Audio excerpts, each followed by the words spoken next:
Started like a true pro, Joel, on mute. Why did that automatically mute me? I'm lost. I'm absolutely lost. What happened? God damn it. I even gave it a little hi. Hello, Rush Nation. So here we are again. Welcome to the 5 Yard Rush NFL podcast. I'm your host, the Joel Hewitt.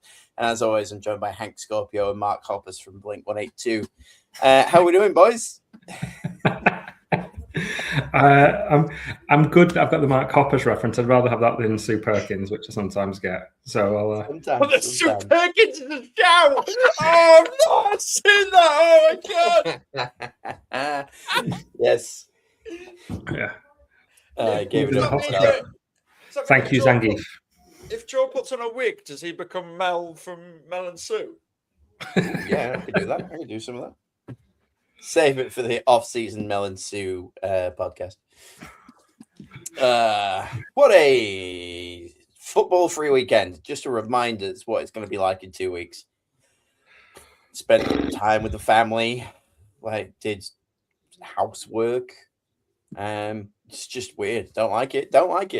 Not entirely certain why the Pro Bowl wasn't on. Don't know why the NFL honors weren't around. I definitely hadn't planned the show around there being them released, so we could at least talk about, I can't believe such and such was snubbed for the NFL honors. Now we've got to talk NFL honors and Super Bowl on the same show, after next week, after this coming weekend. Bizarre. Strange idea. And the decision to play the Pro Bowl tonight. Oh yeah, it's that, isn't it? Who has a Pro Bowl on a Tuesday? That's not a football day. The only football on a Tuesday is this podcast. Yeah, that's a good point. That's a good point. Everything It else should be the is warm-up irrelevant. show. Yeah, it's giving real who throws a shoe energy, isn't it? Yeah. Not a great big fan.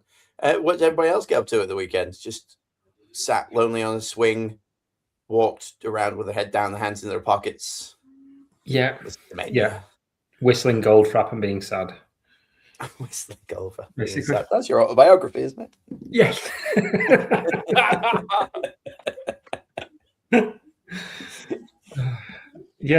I was called to DM for my son and his friends, as in Dungeon Master, not send messages. So, trying to do that for a bunch of 9-year-olds was an experience. Chaos. Pure chaos. Absolute chaos. Also, They lost their mind when they ran into an owlbear. Absolutely lost their mind. It was great. Pulling out the classics there.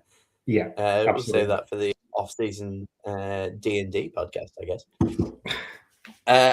Should we go into some news? Because we do have news. There's just no football. Let's do that. Zazu. Yes, sir. News from the underground. Zazu, sir. News from the underground. Go on, Pete. You wrote it all, so we're just going to listen and react. There's a few bits and pieces here. Let's talk some international. As we're an international podcast, some international football. It's been announced that the Saints and the Browns are going to play in Paris. New Orleans Saints. Very yes. French. They got the Fleur de Lis, haven't they, as their badge? So maybe that's why they got picked. Yep. And, I think it's something to do with New Orleans being French territory for a little while. Anyone who's played Red Dead Redemption 2 will know that there was a lot of that going on. Saint Denis and whatnot down there. So, there's the connection. I understand it. Really cool to have that in. Is it Paris? Yes. Yeah. Yeah, I think. Is it Stade de France? Yeah. Very so nice. that's going to be cool. 80,000. Big stadium. It'll be a fantastic atmosphere. Even, it doesn't really matter the amount of international games that are terrible. Terrible teams, terrible games. It doesn't play well because a lot of teams don't travel well.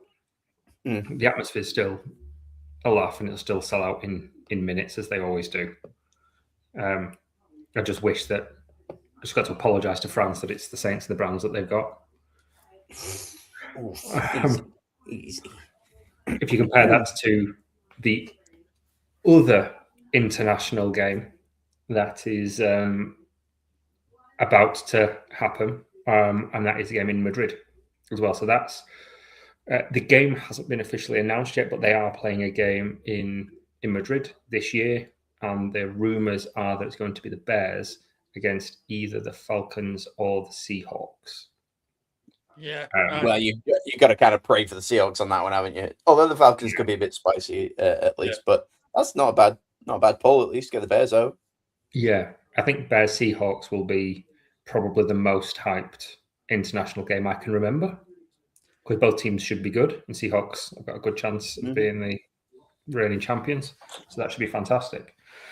So yeah, you must be, if you're French, you must be just shaking your fists like old man shouts at cloud if that one gets announced. Didn't they announce that they were going to Australia as well? Yes, So there's going to be a That's this year. Melbourne. Yeah, there's going to be a Melbourne game as well as a Rio game as well. So obviously there's going to be the 2 games in Paris, 3 games in the UK, 1 game in Madrid, 1 game in Melbourne, and 1 game in Rio. I don't know whether they're doing a Mexico City one as well, because they normally do a Mexico City one. Yeah, no, do Mexico one as well. Is it getting to because it wasn't the plan always to try and get 1 international game for every team, so we'll get 16 games. I think so, yeah. And the rumor mill being what it is on the internet was that there would be an international week where everyone would just leave the US, and then there would be all of the games around the globe. So what could essentially turn out to be like 20 plus hours of non-stop football, depending on like when everything kicks off, which could be quite interesting. But then we'd just keep working your way west, eh? But then we'd probably have a week where we wouldn't have football, because if they were all in different time zones and stuff, we'd probably have a break of football one week. Yeah. Which the goods, Roger Goodell, says if they introduce another week, that pushes the Super Bowl a weekend away, which is then gives all of America the Monday off for like President's Day or something like that. So you could be good. Yeah, I think they'll get there. I think we're going more and more international, and that's fine. I like all of the like social media comments of like, oh, why do they keep doing this? It's an American sport, and then just them selling out 80,000 tickets without even thinking about it. So, I enjoy it very much. Aside from that, I guess the biggest news and the biggest shock this week was it's been leaked initially that Bill Belichick isn't going to make the Hall of Fame. Let's deal with that rather than alleged sex pest Robert Kraft not getting in.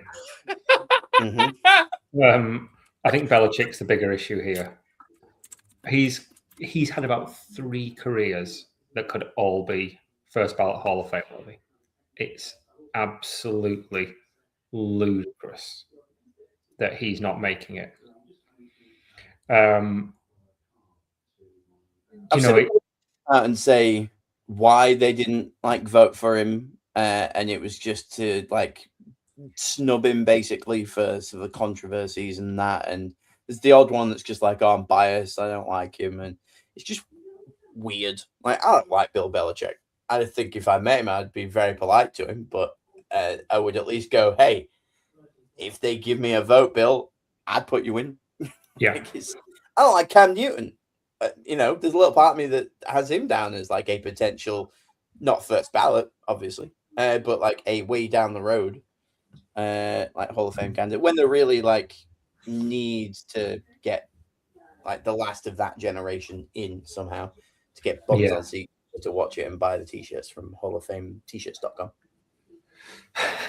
But he's what, 3rd all time in wins, 1st all time in playoff wins, 1st all time in Super Bowls, and all of this. He won 2 before he went to the Pats. The man's the best coach that's ever been. He made the all 21st century team, wasn't he? The all decade team when it was his coach. It's the rumor was that Bill Polian said he shouldn't because of Spygate, and then Bill Polian came out within 2 hours of each other saying, I don't know if I voted for him, but that's a lie. I definitely voted for him. That's a lie. So he can't get his story straight, but it does seem like he spent his entire life being rude and obnoxious with the press, and they're now spitting their dummies out. Because it has to be at least 11 people to not get in. Bonkers. Absolutely bonkers. And it just... Yeah, stupid. He's- I don't understand why Kraft ain't. Like, I don't... When are owners eligible for the Hall of Fame? Is it just all the time, or is it... Yeah. Yeah. Did you say something, Alex, or did you just shake and breathe heavily? I was like, why are owners eligible? Yeah. I'm the same. I'm the same. It's... Oh, I own something. Oh, great. I'm going to go in there. I get to go in somewhere as if I did it. No, I just gave them money. Yeah, you don't get to go in the Hall of Fame. Your reward is you own $1 billion football team. You don't need a bust. It just feels unnecessary. They get handed the trophy first. That should be enough. Yeah. If you want a bust, put one in the lobby. It's your building. Yeah. You could buy the Hall of Fame. You could make your own. They have their own Hall of Fame. Every stadium has their own Hall of Fame. Just put yourself in. Crack on. Good Just time. put a statue out the front with a really tiny Tom Brady. Do you know, like Walt Disney with Mickey? And then an even tinier Bill Belichick. I was like, Yes. because you've got Walt Disney's the guy, and then you've got a tiny Mickey Mouse, and then a child. So like you can have really tiny Tom Brady and really tiny Bill Belichick, and it'd be the magical three that brought the new generation into this. Or you can have just your own one in a thinking position, reading a book that says the secret to winning, and then Nice. it looked like the horror show Cristiano Ronaldo. Bronze one that we had a couple of years ago. Yes. Please. Yeah. I like your nest of dolls idea of having them at like different sizes, but hear me out, because there's already a statue of Tom Brady. You just make the other ones to scale. So the Tom Brady statue is what, like 15 feet tall? So then the Kraft one, just make that 20, and then make the Bill one 4.5. Yeah, something like that. Wow. Yes. Yeah, that'll get the job done. God bless him. Yeah, bananas. Somebody put in the comments that we saw when Tom left, it was all on Tom's arm and the Pats sucked after Brady left. I mean, we also saw Mac Jones get Rookie of the Year in the same class as Trevor Lawrence. Yeah. I mean, I appreciate Trevor Lawrence didn't light it up, but he did, and that team constantly drafted unusually. But even if Brady was a big part of it, it's irrelevant. He still deserves to be in there. It's let's not get it twisted as well. The reason why we didn't have Brady be there to the end of days is because of Kraft. It's not because of Belichick. Belichick wanted everything. But like Kraft was like, no. Hey, So- hear me out. What did the Oats do after he left? Not much, says Jordan Ray. Oats didn't show up. He means the Pats. Don't be I don't the care. only guy that's commenting. He's the only guy that's here. I got you back, Jordan. I got you back, He's brother. not the only guy that's there. I can see him all creeping. Hi, everybody. Oh, hello, everybody. But like, yeah, the Pats fell off a cliff and needed a rebuild. Yeah, but that's what happens when you don't have a quarterback. Oh, he's still going on it. I don't know if he's doing this on purpose now. When Tim left, they sucked. They're no good when Tim left. I'm saying, like, brave of Jordan to say such a thing. Bless Bless him. Can I have my rant now? Oh yeah. I've been wanting to rant about this all week. yeah. I want to celebrate. Is it Matt? I want to celebrate Ian Cunningham. Congratulations to him. He's just been made. If you don't know, he's just been made the general manager of the Falcons, and he deserved it. He came in. He was at the Ravens. He came to the Bears 4 years ago with Ryan Poles, and they've developed him to be as an assistant GM. And he interviewed last cycle, didn't get any jobs, and then did get a job this year. The problem is because of his the there's a part of the Rooney Rule where if you develop somebody for a head office role, a GM role, and then they get promoted, a person of colour, and they get promoted somewhere else, you get 2 third-round compensatory picks. The problem is, because the Titans were a bit of a shambles and nobody really understood their front office structure last off-season, they tweaked the rules and they said, instead of just being promoted to be a general manager, it was primary football executive, in brackets, general manager. But because the Falcons have promoted Matt Ryan, they brought Matt Ryan in above it, and he said, I'm not making any football decisions. I am not in charge of any of this. He has the full GM job. He has the full GM responsibilities. You do all of that. I'm in a different role, but he has the label primary football executive. The Bears don't get the compensatory picks, which is ridiculous. It's just a weird, stupid semantic rule, which you can imagine teams taking advantage of in future, so that other teams in their division or other teams in football don't get those compensatory picks. And I think it's just ridiculous. Really, really not a fan of that. And I think it undermines what they're trying to do, and the Bears can't appeal it. In a week when they've lost quite a few pieces as well. They even lost Declan Doyle, who went from being the OC of the Bears to being the OC of the Ravens, which is fantastic for him. But they couldn't block it because he gets play calling duties in Baltimore. It's great that the Bears are doing so well. Other teams going, I want your guys, I want your guys, I want your guys. But at the same time, it's stupid. It's really, really stupid. And I want to rant, but I also think, like I said at the beginning, I don't want to take away from the fact that it is fantastic that Cunningham's got the job, and I think he'll be great. He's been a big point in that Bears front office. You saw when the Bears, there's like the video clip from that, I think it was 1920 football drive, when the Bears were going to draft Odunze. Poles wanted to trade up to make sure he got him. And it was Cunningham saying, don't, this is what they're going to do. Stay pat, we'll get our man. Trust me, it's going to happen.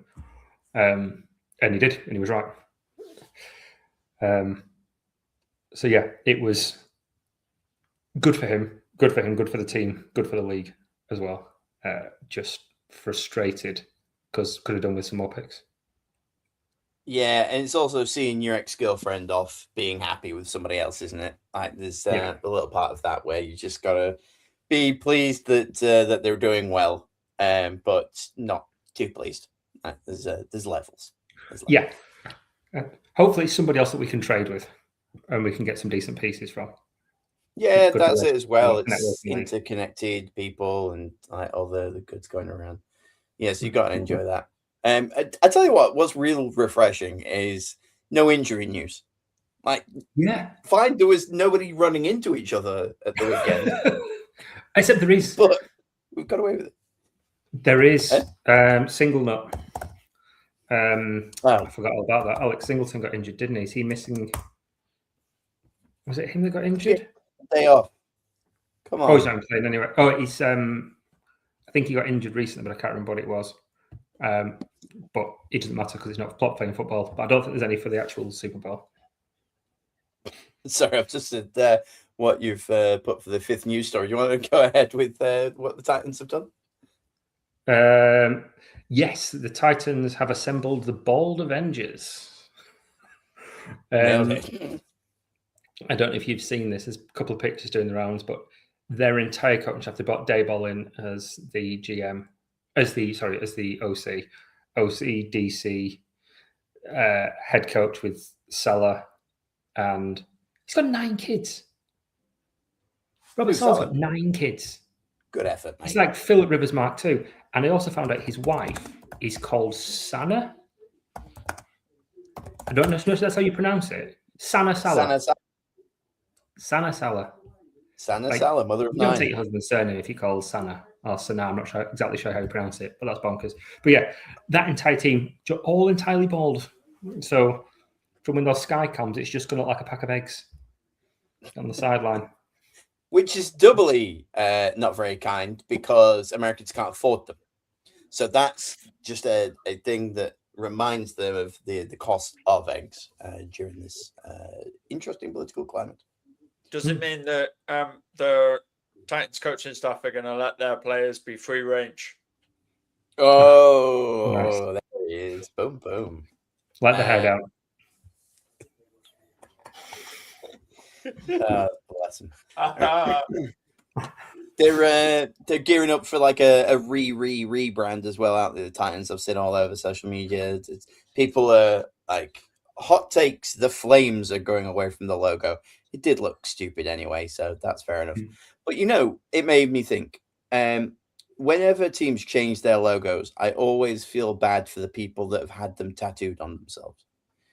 Like the brand team really don't think about, Jared, who went out there and got like the old St. Louis Rams. That's even worse because they moved countries, they moved states. So it'd be interesting to see if there's an uproar there. Do people get it removed? Do you cover it up? Like, where do you go? Well, no, because they're real fans. I was there, brother. I was there, and it was this team. I was there when we were in St. Louis. I was there, man. I was there when the Titans logo still had flames, and we still had CJ2K. Maybe they're just going to change to a big Attack on Titan logo, and then that'll look really cool on a helmet. That would look really cool. And for a team called the Titans, hear me out. They could have done a lot more. Like, don't get me started on the Giants also not having a cool logo. But Titans and Giants, they're two things where you think, the design team will be able to work on that a little bit. But nope.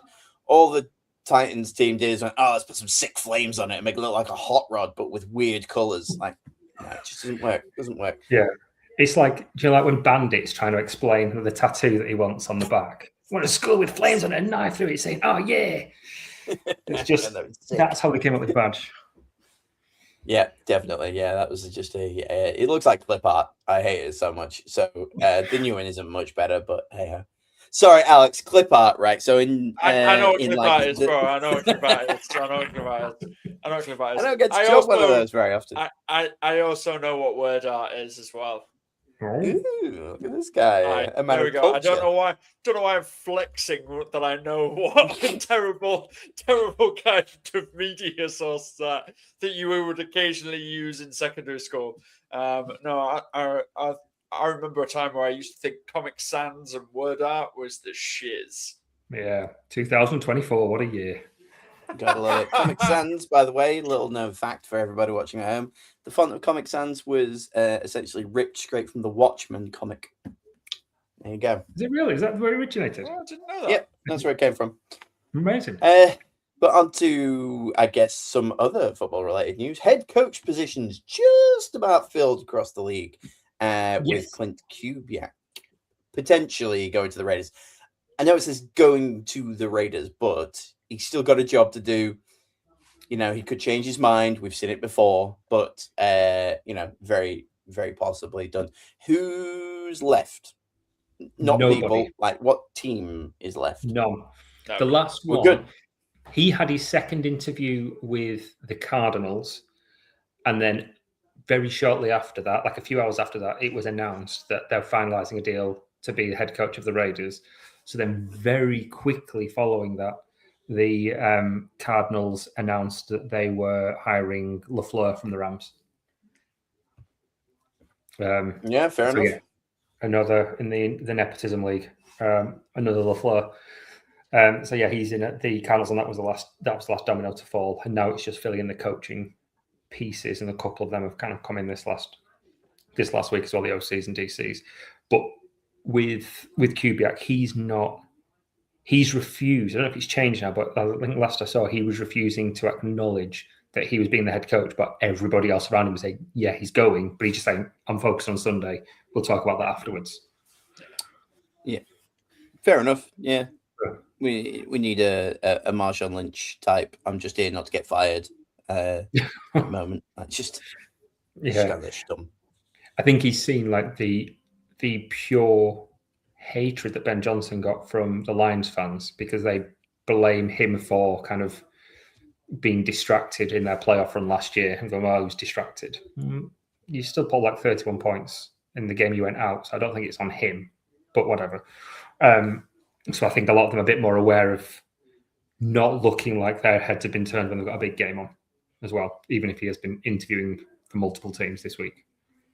Fair enough. Well, that's fine. We've got all the coaches. They'll do a reshuffle. We'll get all of our OCs, DCs in line, get this next game out of the way, and then we can start talking about drafts.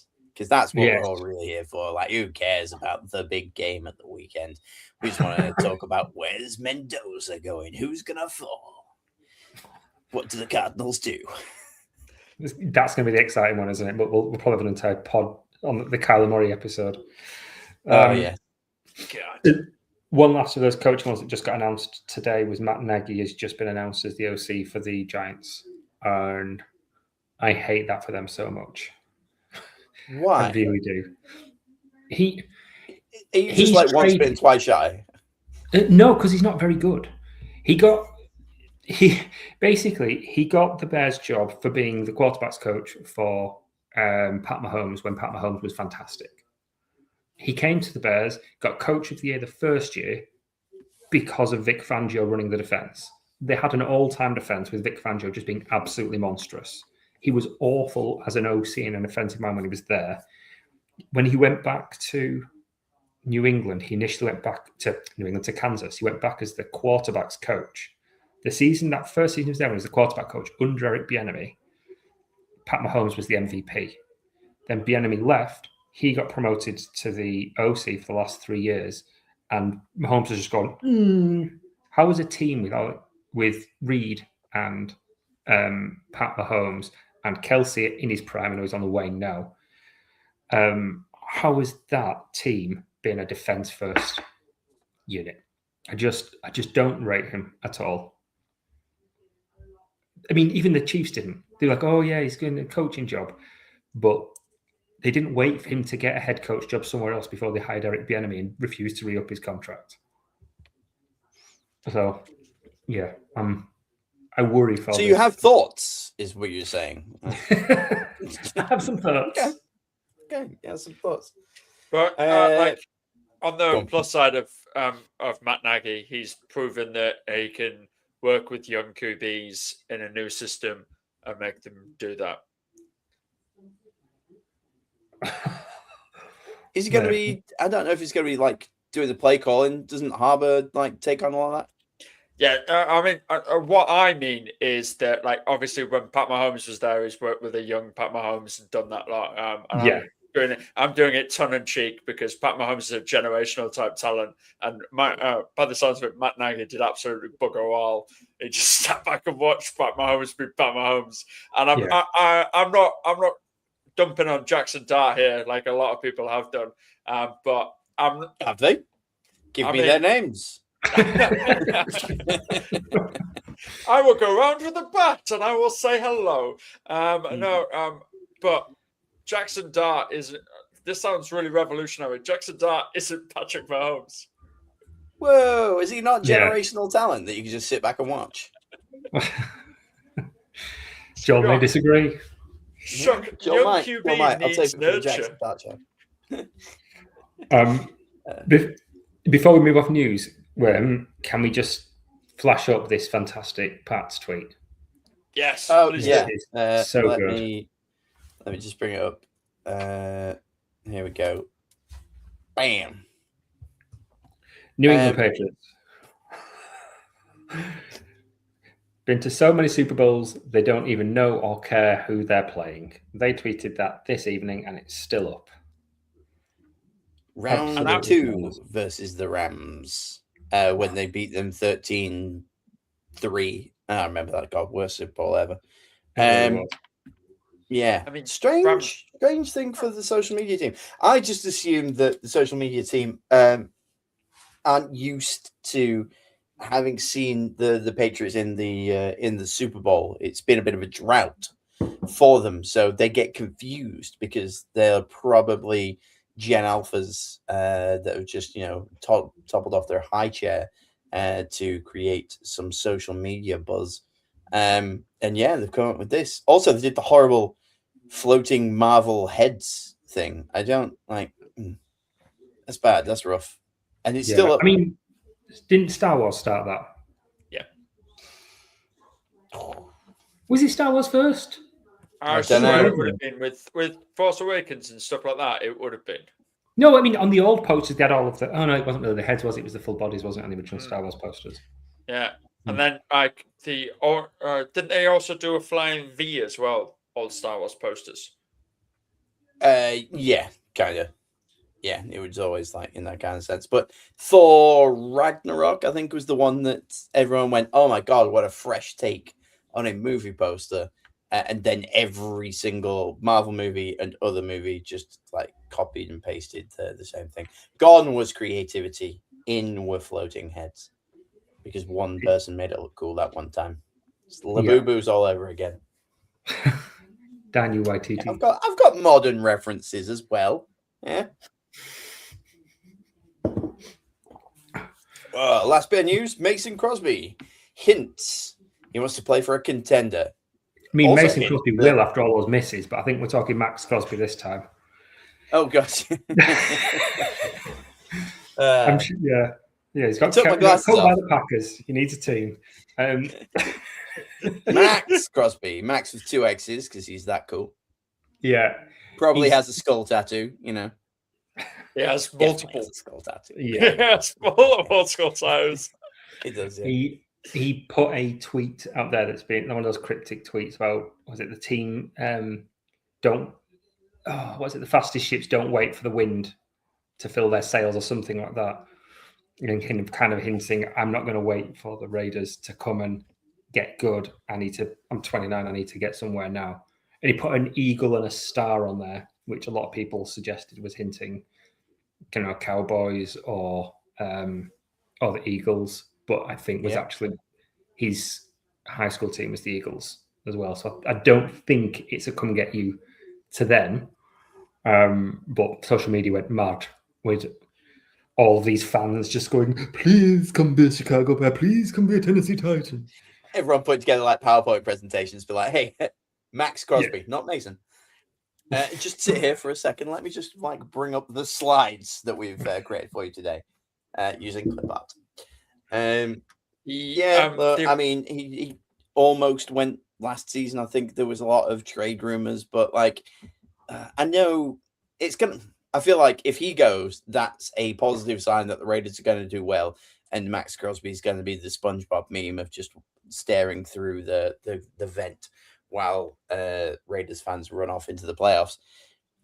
Just out of fate, not because all of a sudden they're really good without him. I just think that that's the classic move, isn't it? And if he stays, he has the Myles Garrett, I got the money and I'm still not here, and I'm tweeting out sad pictures of whatever it is. But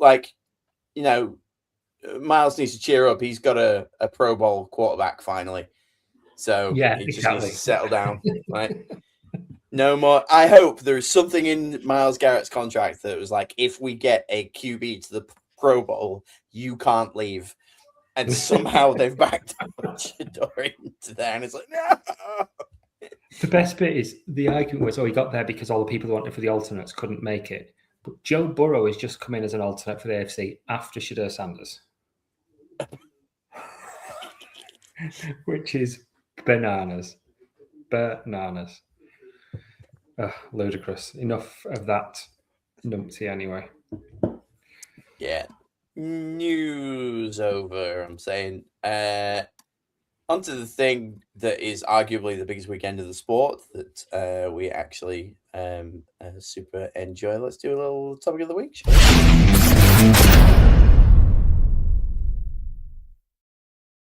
Yeah, well, that one. Don't know what it would have ended up being, but we made it through. Boom. On to superb things, because we can't. I just don't write it down. I think we can say Super Bowl. I just something about the NFL lawyers that don't like this. Every advert that is popping up on YouTube and stuff is the big game spot, where everyone's getting ahead of the movie trailer releases and stuff like that. So I'm just keeping it super legal by putting superb wherever I can. Yeah, I think that's perfectly fair. That is the plan. Are we excited? You looking forward to it? Alex is. That was a big smile. God bless him. am over the moon. I really can't wait. Mainly because I've got the Monday off. Look at Nice. you. Look at you. I had the Monday off and then found out that I needed to drive to Bournemouth. That morning. Yeah. That's They good wanted stuff. me to go the Sunday evening, and I was like, no. I've got something on, and I will see you Monday afternoon. So I'm gonna get like 3 hours sleep and then drive for 6 hours. But like my woes aside, yeah. Like I need to get back into the excited kind of like hype train. I think having that week off and not really having anything to sink your teeth into has let it down a little bit. I need to watch all of the stupid press conferences that every player has throughout the week and do all of the really like getting in there. Just have NFL Network on 24/7 while I'm working and hype everything back up. Does anyone think that it's going to be closer than what everyone's expecting? Is it going to be? I don't know what the spread was. Did anybody like have a check of what they reckon? It wasn't massive. It really wasn't massive. Hang on, give me 2 seconds and I'll tell you. But I do think it's going to be a close game. I do. 4.5. So 4.5 is a weird one, like to go with. It's not a field goal. It's not a touchdown. Like, yeah, it feels like the betting's moved it, doesn't it? yeah, it has slipped a little bit, but yeah, look, it's one of those where everyone's going, oh yeah, clearly Seattle's going to be dominant here, but I don't know. I just think, every dog has his day. Everyone's, I think, relatively healthy. Everyone's had an extra week off. Stupid 100,000 patches on jerseys aside, I think it should be like pretty cool to look at. It is pretty stupid. I've seen a lot of like NASCAR things. Yes. I don't know where the captain's badge is going to be. But I saw the great one from like Talladega Nights where the Wonder Bread logo is on someone's visor. It's like, I know I'm a man. I just like Wonder Bread. You're Ricky Bobby Wagner. Yeah. Oh, there he is. I do think it's going to be a close game. I think the argument against the Pats is mostly, well, they've not played anybody good. That doesn't mean they can't play well. That doesn't mean they're not good. It just we've got less confidence in them in these big teams than the Seahawks. And I think that's a fine take to have, but it doesn't mean the Pats are bad. They have been very, very good. And they have got they've not allowed a rushing touchdown all playoffs. They've only allowed 71 rushing yards per game. So they can stop Kenneth Walker, certainly in the rushing game, and that can make them one-dimensional. You've got players like Gonzalez at cornerback to kind of try and shadow potentially Jackson, Smith and Jigba. So I think it could be a really, really close game. I still think Seahawks are winning it, but I don't think it's a blowout by any stretch. I think the reason why a lot of people are going blowout immediately is because you say that, like, with the Seahawks there and the weapons you've just mentioned, they're established weapons. Mm. And with the Patriots, they're not kind of that established weapons yet. Stevenson's had a really good season and really, really done well. And then who else is Mac Jones throwing the ball to, apart from Stephon Diggs? Mm. It's not Mac Jones anyway, it's Drake May. But yeah, who's Drake May throwing the ball to apart from Stephon Diggs? And Stephon Diggs is a big game player, a big time opportunity kind of guy, and will really seize this because it's what he wants and why he left, what he is inevitably there for. But who else? Who else is there? It's defense first for the Patriots. Whereas for the Seahawks, you could lean on Sammy D, you could lean on JSN, and you can lean on Kenneth Walker and go, yeah, let's do this. Let's be offense first. Yeah. Well, the second most likely is Hunter Henry. I guess just having a look at the receiving, like it goes Diggs, Hunter Henry. Big girls, you are beautiful. I love me some Keishan Butte. Oh, I forgot about Butte. Yeah. Right. Who is going to have the better game? Booty or Bobo? Because like Bobo came out of nowhere, didn't he? Oh, that'd be good. Bobo Super Bowl MVP. Yeah, Bobo You'd for love to see MVP. it. That'd be nice. But I'm going to say Butte. I'm a Bobo guy. I'm clearly on the Seahawks side for this one. It's no shade against New England Patriots. I don't hold any bias from the bygone eras. I was one of the early adopters of, hey, it'd be really cool to see them get there again. Different coach, different QB, different setup, and it just be a different team. So no shade there.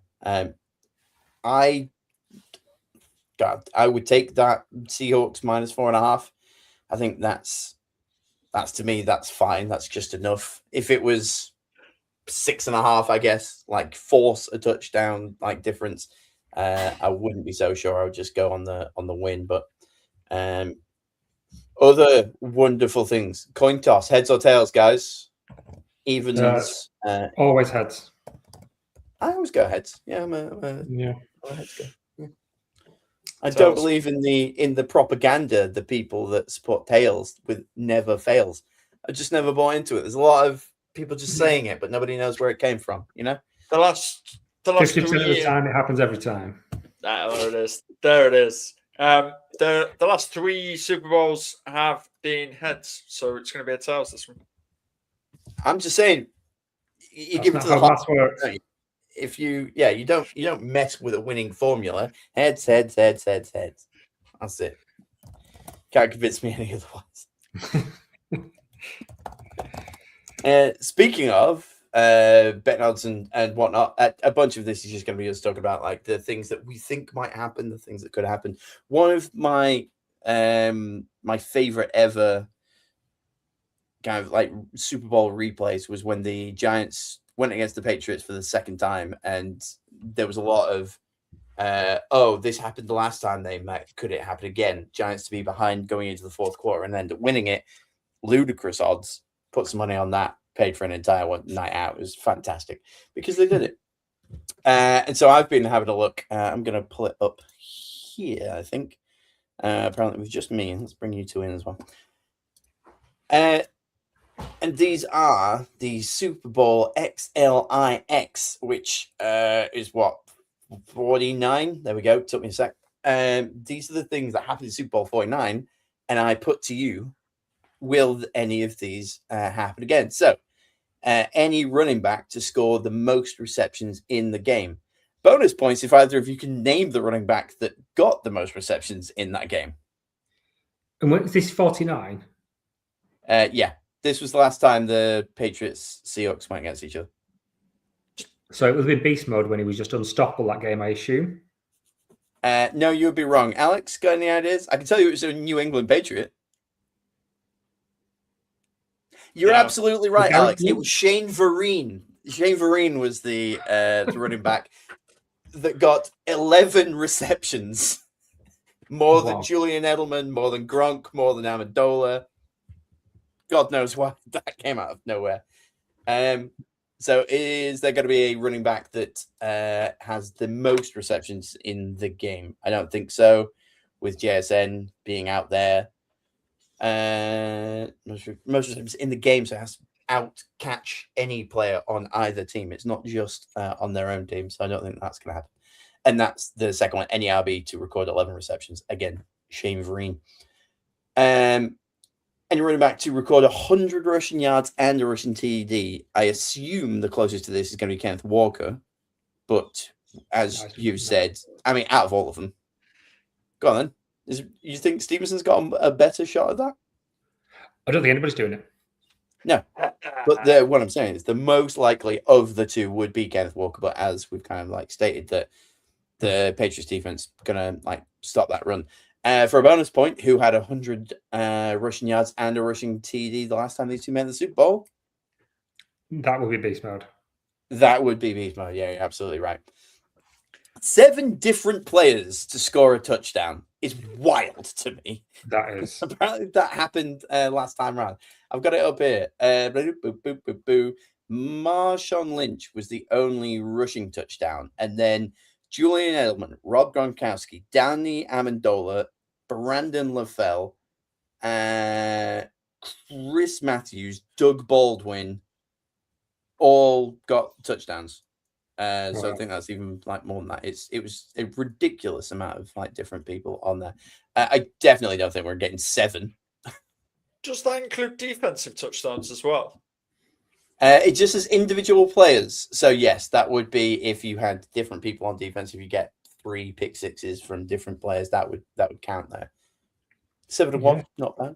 Pray for a good one there. Seattle's had 3+ players rush for 20 yards. Now you're getting closer. Sammy D. Yeah, Sammy D just like bust a little run out. He likes to go fast. If you're not first, you're last. Yeah. If that was New England, I would be all over that. All over that, yeah. I would be all over that for England, but not for. But these are things that happened last time they met. Yeah. New England didn't do this.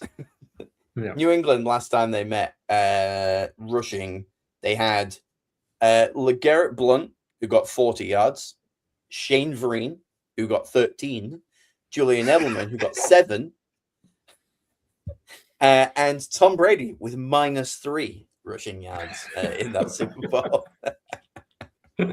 Off of 2 carries, Tom Brady. God bless. I absolutely love this. This is just my absolute. I'm betting on putting £1 on every single one of these. New England under 59.5 total rush yards. I don't think they'll be under that. I think you'll get 60+ yards of rushing from New England in total. It's the entire team.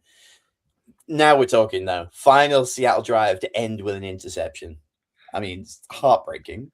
Yeah. But it doesn't necessarily have to be to win the game. Sammy D could just have the ball, run out the clock. He just pitches one out. The Patriots.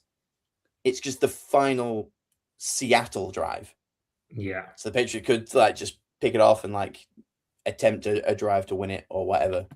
So I don't mind it. I don't. At those odds, I don't mind that at all, to be honest. 12. Yeah, 12's getting out there. Both teams record an 80+ yards touchdown drive.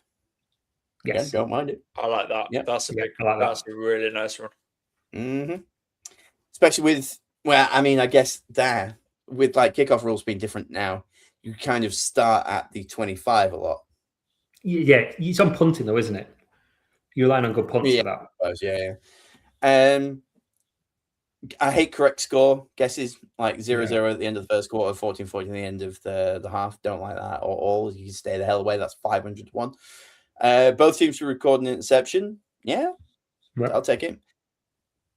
Drake May and Sam Darnold to combine for 550 pass yards and 6 passing touchdowns. Again, I don't hate it at 14. I do like those defenses. Yeah. I don't mind the yards, but I dislike the touchdowns on that. 6 total passing touchdowns.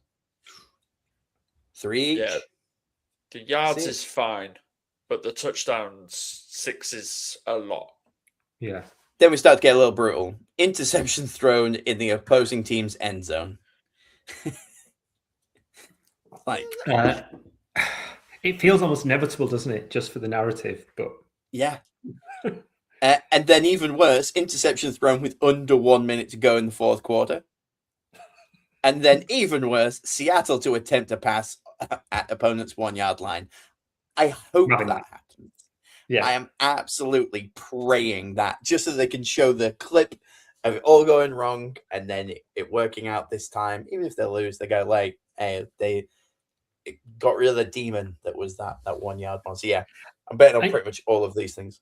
Yeah, do you know what? Without Charbonnet there in the red zone, I don't hate that. If they get down, it's getting down to the 1 yard line, which is the issue. But yeah, you've got to get stuck at the 1 yard, which adds some difficulty. There's a scenario that like 5 of these can happen in one thing. Yeah, so like it could be the final Seattle drive ends in an interception. All right, the Seahawks are on a touchdown Alex, drive. These things did happen in the same play. There is a reality that you live in where these all happened. the same time. Again. Give me it again.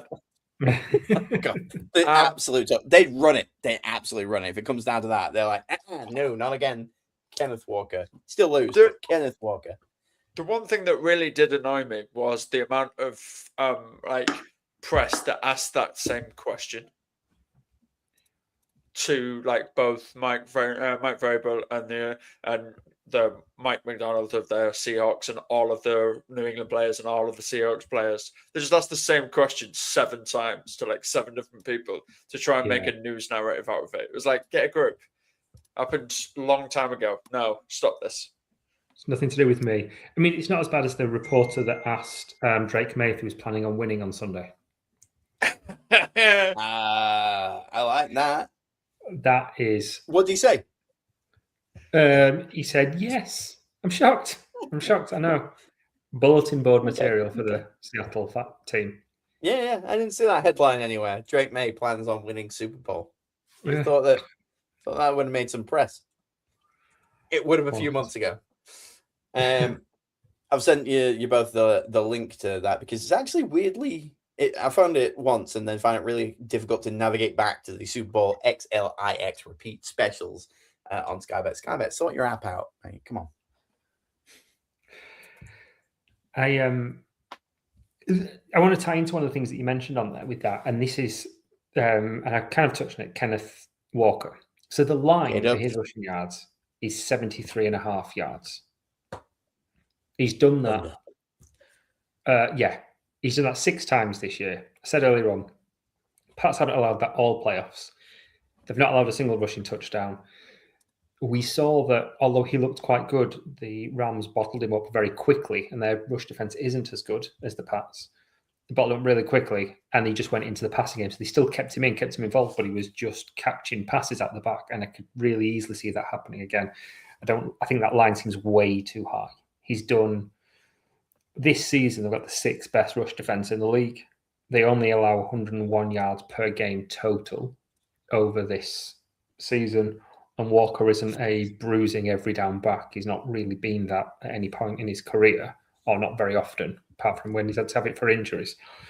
That line seems mad. He's done it 6 times in 18 games this season, but they've not been against particularly great rush defenses either.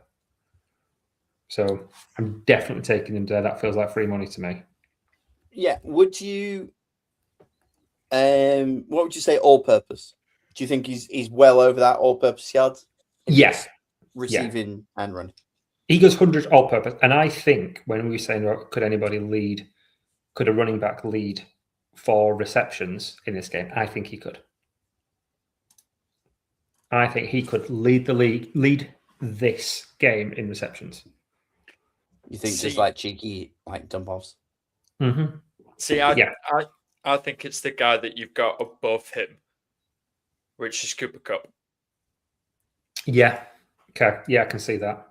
I think because of what you've already said with the Gonzalez being the top level shutdown corner and absolutely just trying to focus on JSN and closing him down, Cooper Kupp's going to have a bigger game and just absolutely feast and operate out that slot.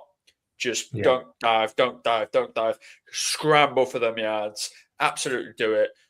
Maybe here's the thing: if he has let's say 100-yard game, 2 touchdowns, wins Super Bowl MVP, he hangs it up. In my opinion, he hangs it up and goes, "Yeah, I've done everything now. I'm good. I'm sound. See you later, folks." And we have that one last great Cooper Kupp game. I think, I like that. I think anytime touchdown at 3.5 on Sky Bet, as other betting platforms are available. That was just where I checked first. I would look, we're not the BBC. I don't care. I can be biased. Sky Bet's got the easiest interface. I'm going right there. Sponsor us. There we go. But Sky Bet TDs, good odds. Yeah. Sky Bet also has normally the worst odds. So always, Okay. always. I don't this win is what I'm anything saying anyway, Alex. To anyone, always check your odds. If you're going big on Super Bowl bets, this one, go on your odds checker websites and make sure that they're right. Make sure it's right. Bet365's there. You've also got Ladbrokes. You got there. And hey, we've talked about pubs dying over the last couple of weeks. Your bookies are dying too. Don't be scared to go inside. They give you free tea and coffee. Oh, do they? No, let's keep you in. Oh, tricky. So go in and watch the Super Bowl live at Ladbrokes in Scunthorpe. I'll be there. There might be a coral I could pop into. I'm going to do my little tea crawl between them. Got me betting slips and a cigarette in my hand. Yeah, love that. Brilliant. What were you saying? An anytime touchdown Cooper Cup. Yeah. Stephon Diggs is at 3 as well. That's crazy. It does seem bonkers, doesn't it? Yeah. I suppose they've got to get it over the top and to him and plenty of space and stuff. Like he's going to get the Reek treatment, isn't he? Tariq Woolen treatment. I thought we were going Game of Thrones then. The Reek treatment is pretty rough. Oh, jeez. Yeah. He's going to be castrated on the field. You could get odds. Which actually pretty good.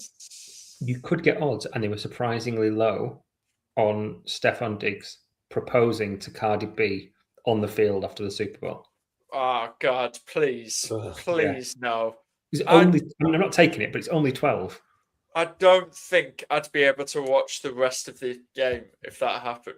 Like, if it was there, I think I'd have to switch the celebrations off because it would do my head in so much. What if he scores a touchdown, right? And then off to the sideline, he's down on one knee, all that. No, just yeets a ball at her and she rips it open. There's a ring inside. Touchdown These ball. are all good. These are all good. There's a bunch of people watching now. I assume one of them is Diggs. Yeah. Let's do it. Him and Cardi B just snuggled up on the sofa watching us. Good times. Oh, we've ruined it though. If Cardi's watching, sorry. That's a spoilers. When I was having a look at this, Pete, that I get weirdly obsessive about the halftime show.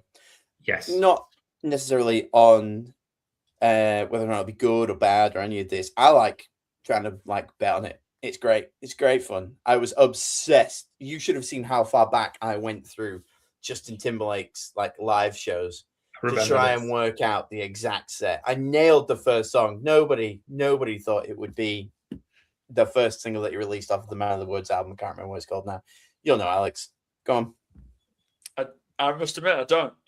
I really don't. I'm sorry. People are going to say it's fake. And it'll come to me in a bit. But yeah, so I obsessed over all of that, like what hats he was going to wear, what he was going to open with, close with. There was the Maroon 5 year. I had a pretty decent one on. Everyone was obsessed with them playing Sweet Victory, the SpongeBob SquarePants thing. Wasn't going to happen, but I'm sure bookies were laughing themselves to death on that. So I thought, let's do it. WWE superstar Bad Bunny at halftime. I've only ever seen him fight Damian Priest in Puerto Rico. I've never listened to any of his music. I thought, now's a good time. Let's have a look at the track list. He's just won a bunch of Grammys. I think he won 3 the other night. Congrats, Bad Bunny. You're obviously watching too.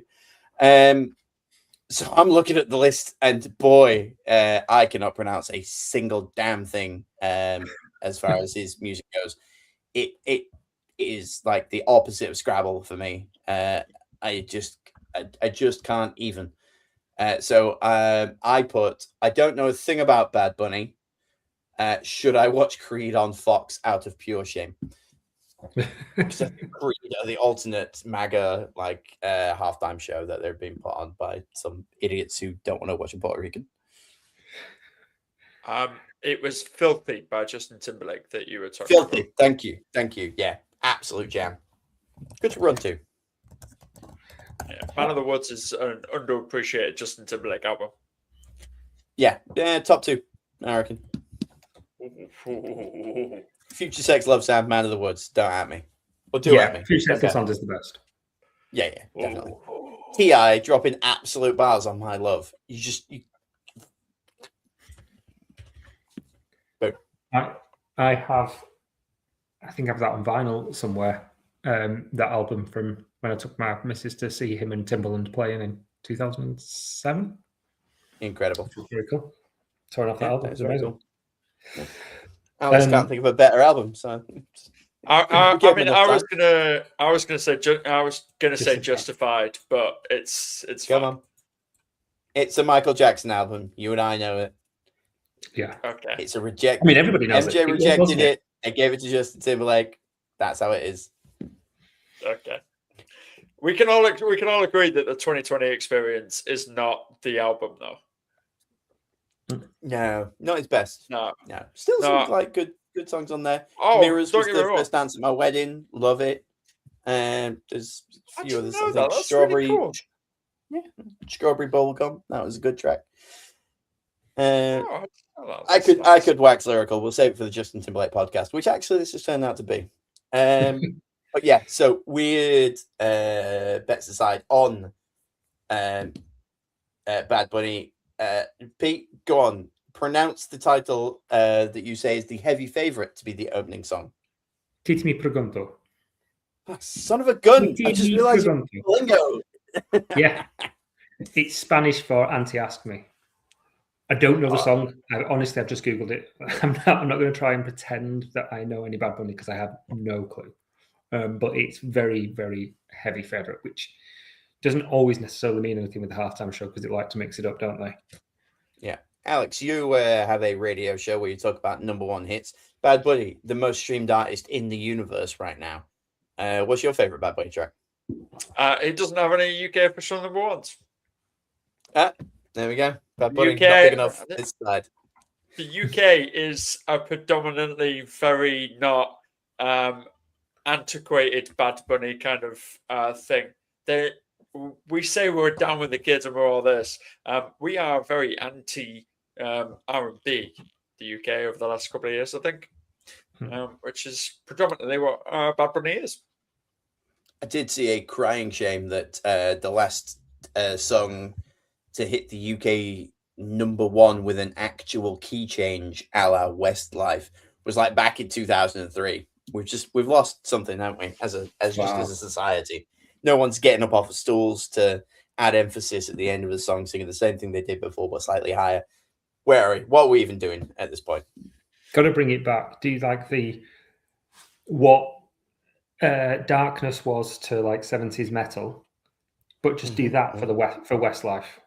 But I guess I suppose K-pop's the nearest to that, isn't it? Yeah.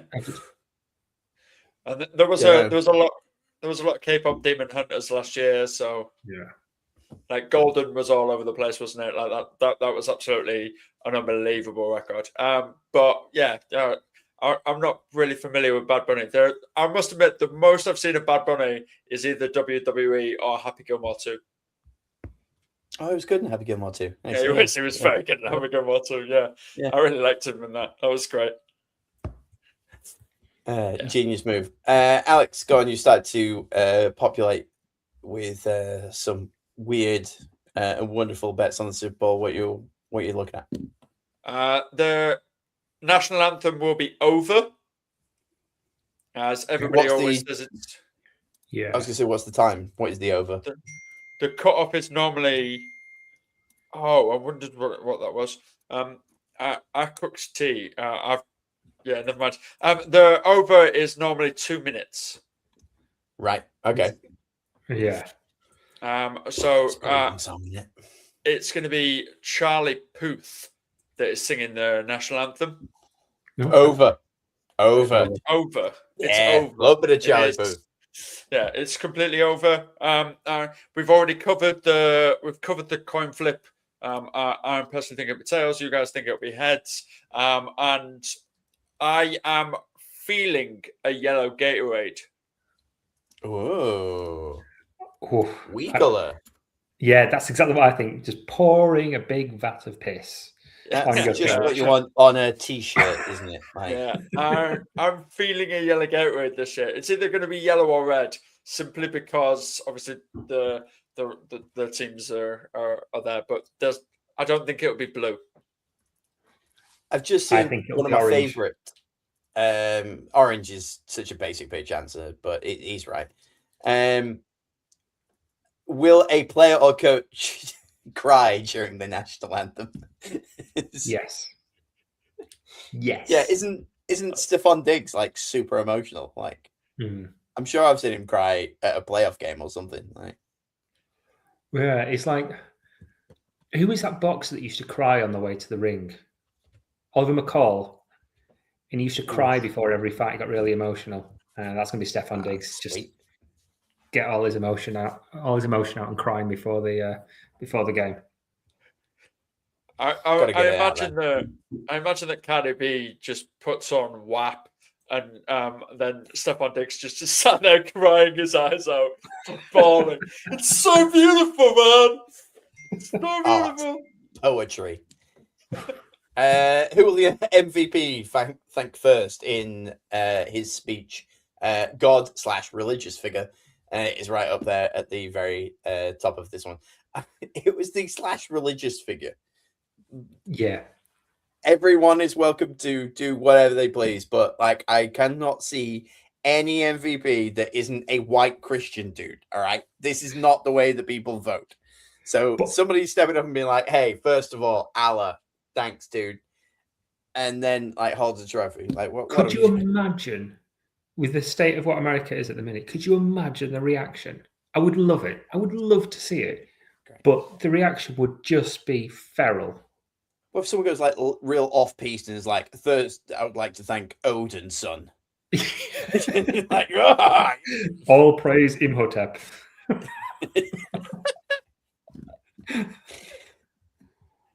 Yeah, let's get some of that. Let's get some of the cool Greek gods out there, like Zeus. Firstly, Zeus, my guy. Like, let's do that. That'd be brilliant. But that would still fall under God religious figure. And then like next is teammates. This is boring. The rest of the list is just boring. Like, why would you bet on anything else? First, I'd like to thank God and the organization. Drake May will definitely thank God first if he wins it. 100%. Does the religious figure count if it's like a cult leader? So like Jeffrey Dahmer or something. No. Not like that counts. But like you can imagine that like some NFL players like in cults. There will be some NFL players that like belong to. There'll be a Scientologist out there, won't there? Like that's an alleged cult. We don't want them guys coming after us. They are very dangerously scary. The one that girl from Smallville was in. There you go. Allegedly, thank you. Yeah. Any of them. But like Flying Spaghetti Monster, thanks. If they just thanked like Father Jeff, does that count?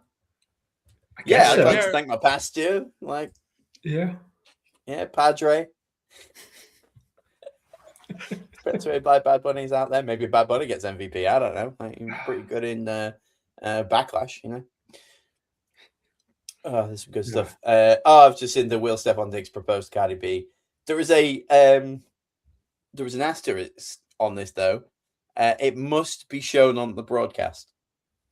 So if it's after the cameras stop rolling, you don't get your money. Right. The other one I think will happen is you'll have reporters at the end of the game shoving microphones under coaches saying, is it so good to like win or lose with you guys? And now where do you go next year? So like Kubiak, he'll get it shoved under his microphone so that they get that 5-second sound bite of like, yeah, no, I'm just going to celebrate with the guys. And then like, it's back to work tomorrow. Yeah. They'll get harassed whether they win or lose. It's going to happen. I tell you one thing, it is definitely happening. I couldn't find odds for it here, but I'm sure there will be somewhere. My favorite band of all time is opening the Super Bowl. I'm a huge Green Day fan, and I couldn't think of anything witty quick then. Little mix. There's not a chance in hell that they're not opening with American Idiot. With everything that's going on. Sued? Say again? Are they going to get threatened with a suing? Well, I don't think they can, because it's one of the most popular songs. It wasn't about Trump, it was about Bush, but it's just universal, isn't it? It's an evergreen song. So, but it's definitely good. There's no way they don't. They don't care. They don't need the publicity to get ticket sales and anything like that. They're just like, yeah. Do they do like 21 Guns? Wake Me Up When September Ends. I'm just thinking of all of the real. I mean, most of it will be American Idiot. They'll do Basket Case. You think like the more politically type stuff. Mm. There's loads of Revolution Radio and stuff like that. They can get plenty out of that. But I just think it's got to be that. They've got to open with American Idiot. And yeah, so what are they doing? The kickoff show? Like what? Yeah. What's the kickoff show? It's appeasing people that are complaining that it's a non-English speaker at halftime. I see. Yeah.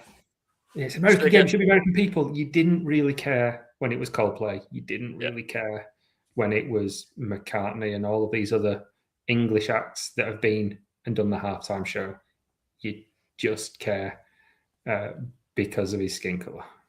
That's all that you're bothered about. So, and they're idiots and they don't understand that Puerto Rico is actually a part of the United States of America. Correct. Yeah. So pretty united of you. Green Day did the Grey Cup. What, Canada? It's the Canadian Super Bowl. They did the Grey Cup in 2023, and they opened with "The American Dream Is Killing Me." Oh, okay. So that's with American Idiot. They ended with Holiday. Actually, they did "The American Dream Is Killing Me," Basket Case, Boulevard, and then Holiday. I would expect exactly the same, but American Idiot to start. Yeah. Get people fired up. Get all the people shooting into the air. You should play Castaway, though, because that's the best song. Castaway is fire. I don't think I have a favourite Green Day song. Not a particularly fan, but it's what it is. I'll educate you. My 2-year-old likes Holiday. She thinks it's great. It is a banger. It is a banger. Yeah, well, it came on by accident. I was playing a bunch of Fall Out Boy and somehow it slipped in there. And that's the one she latched onto. Anyway, so I've got rid of her.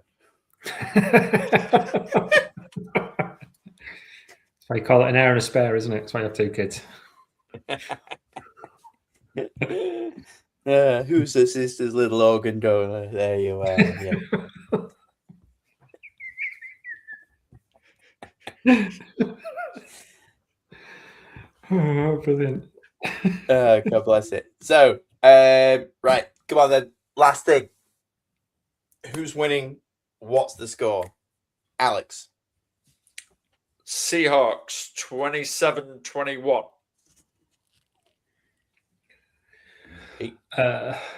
Seahawks 29. 32-29. Also Seahawks 28-25.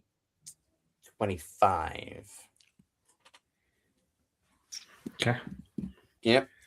We've got some big scores out there. It's going to be low, though, isn't it? It's going to be defensive as hell.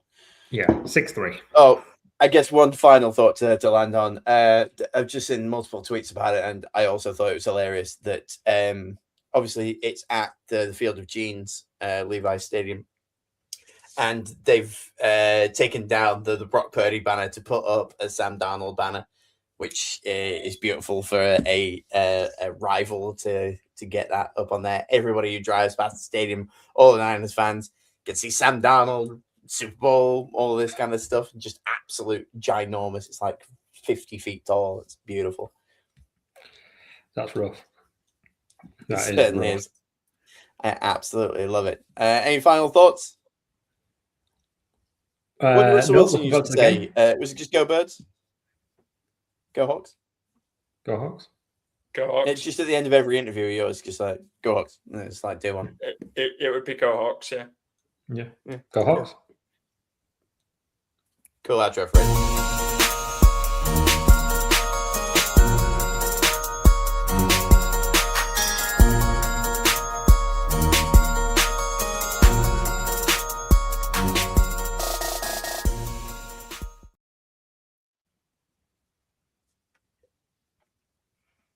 like this. This is good. There's a theme. So I'm wearing the thing on your head. He's having a drink, and Alex has put the two together.